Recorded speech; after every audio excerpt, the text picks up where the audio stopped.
మీ మహాధరణ కార్యక్రమం యొక్క పాంప్లెట్ను పూర్తిగా చదివాను.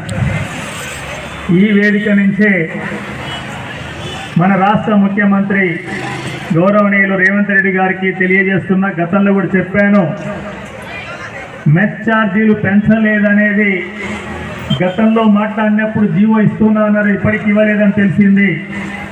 వెంటనే అన్ని రకాల గురుకులాలు కానీ, మధ్యాహ్న భోజనం కానీ, కేజీబీవి కానీ, అన్ని రకాల వెల్ఫేర్ హాస్టల్లో విద్యార్థుల యొక్క మెస్ ఛార్జీలు పెంచాలి, పెంచిన ఛార్జీలను వెంటనే విడుదల చేస్తూ ఉత్తర్వులు ఇవ్వాలని చెప్పి ఈ సందర్భంగా డిమాండ్ చేస్తున్నాను.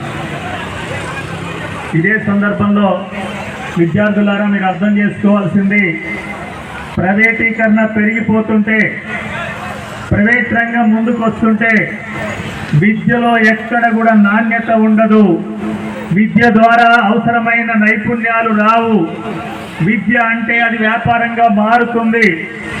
తద్వారా విద్యార్థులకు ఎటువంటి ప్రయోజనం లేకుండా డిగ్రీలు చేతికొస్తాయి కానీ, పట్టాలు చేతికొస్తాయి కానీ, ఆ చదువు ద్వారా ఉద్యోగం కానీ, ఉపాధి కానీ, సొంత ఆలోచన కానీ, సొంతంగా ఏదైనా ఎంప్లాయ్మెంట్ చేసుకుందామనే ఆలోచన వచ్చే పరిస్థితి ఉండదు.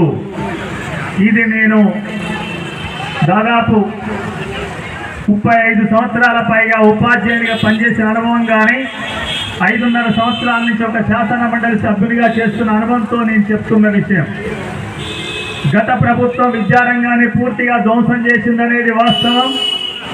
ఇక కేంద్ర ప్రభుత్వం అయితే నూతన విద్యా విధానం 2020 ద్వారా ఈ దేశంలో డబ్బులుంటే చదువుకోవాలి, డబ్బులు లేనోడు మళ్ళీ స్వాతంత్రానికి పూర్వం ఎవరెవరికైనా చదువు లేదో మళ్ళీ చదువు లేకుండానే దూరం కావాలనే దుర్మార్గమైన ఆలోచనతోనే కేంద్ర ప్రభుత్వం 2020 నూతన విద్యా విధానాన్ని తీసుకొచ్చింది. అందుకనే ఎస్ఎఫ్ఐ దాన్ని వెంటనే రద్దు చేయాలంటుంది.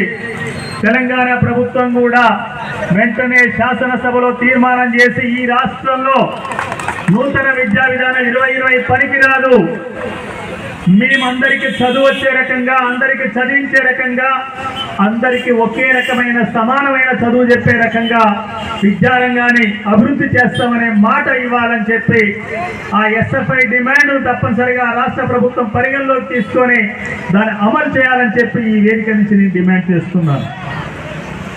ఇదే సందర్భంలో యూనివర్సిటీలకు వైస్ ఛాన్సలర్ నియమించడం అనేది ఆలస్యం అవుతున్నది వాస్తవం. ఆలస్యం చేయకండి. సెర్చ్ కమిటీలను వేశారు. ఆ సెర్చ్ కమిటీలు ఏం సెర్చ్ చేస్తున్నాయో తొందరగా తేల్చండి. ఎందుకంటే ఐఏఎస్ అధికారులు వీసీలుగా ఉంటే వాళ్ళకి ఇతర శాఖల పనులుంటాయి, వాళ్ళ ఆలోచన విధానం భిన్నంగా ఉంటుంది. కానీ విశ్వవిద్యాలయాలు చదువుకు కేంద్రంగా ఉండాలి, పరిశోధన కేంద్రంగా ఉండాలి. ఆ చదువును ముందుకు తీసుకుపోవాలంటే వెంటనే వీసీల నియామక ప్రక్రియ ప్రారంభించి నెల రోజుల్లో పూర్తి చేయాలని చెప్పి కూడా వీసీల నియామకాలు ఈ వేదిక నుంచి నేను డిమాండ్ చేస్తున్నాను. యూనివర్సిటీలో ఉన్న ఇంజనీరింగ్ కళాశాలని సెల్ఫ్ ఫైనాన్స్ కోర్సు నుంచి తొలగించి రెగ్యులర్ కోర్సులుగా ఫండ్ విడుదల చేయాలి, ప్రొఫెసర్, అసిస్టెంట్ ప్రొఫెసర్ కోర్సులు విడుదల చేయాలని చెప్పి ఈ సందర్భంగా డిమాండ్ చేస్తున్నాను. ఇవన్నీ కూడా ఎస్ఎఫ్ఐ చేస్తున్న డిమాండ్లే.